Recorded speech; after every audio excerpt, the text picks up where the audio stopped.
Hello, this is John Kibals, here to discuss current events and other topics of interest while trying to put them in a broader context, as I attempt to explore the universe of human ethics.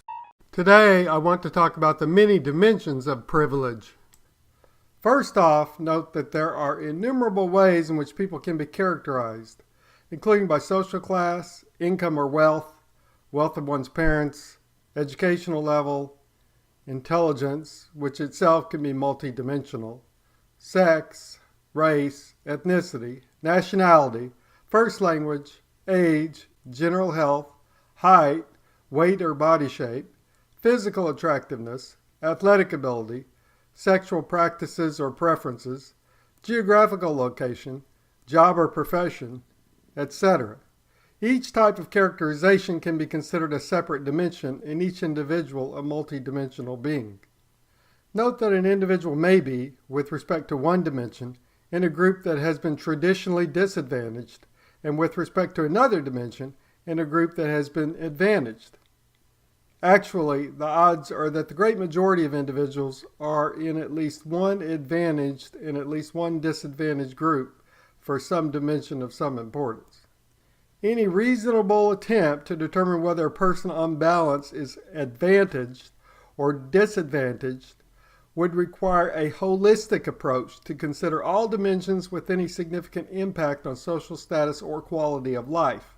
For example, a reasonable conclusion would be that a physically attractive, wealthy, well-educated African American woman is certainly more advantaged than a physically unattractive, poor, uneducated, white male immigrant from Serbia who was a child of poverty.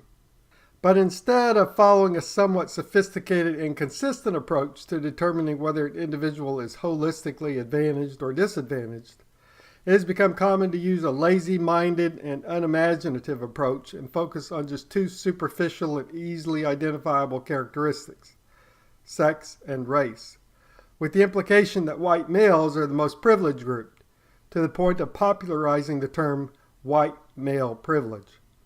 This is troubling not only because it ignores the great majority of dimensions that could be considered, but because those are not particularly powerful indicators of advantage or privilege in the USA in the 21st century.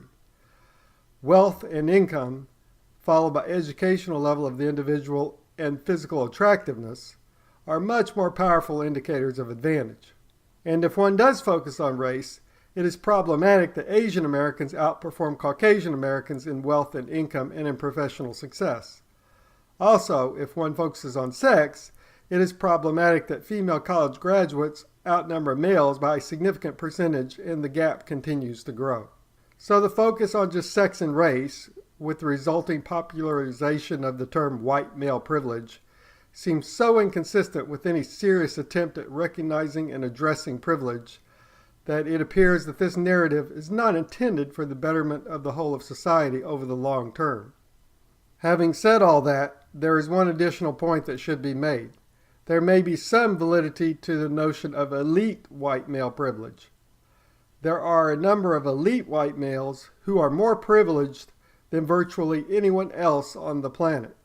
Actually, these elite white males mostly control the narratives that are promoted and disseminated, and almost certainly promote the narrative that all white males are privileged in order to deflect blame that has been narrowly focused on them and disperse it to a wider group, particularly on ordinary white males who are not really privileged at all in the modern era. To close, I would say that a more utilitarian approach would be to ensure that people are rewarded for contributing to the greater good, with the rewards distributed in such a manner so as to maximize the motivation to continue contributing to the greater good, and a focus on the race or sex or other personal characteristics of the individual actor detracts from that. Consistent with that, didn't someone once say that we should focus on the content of one's character?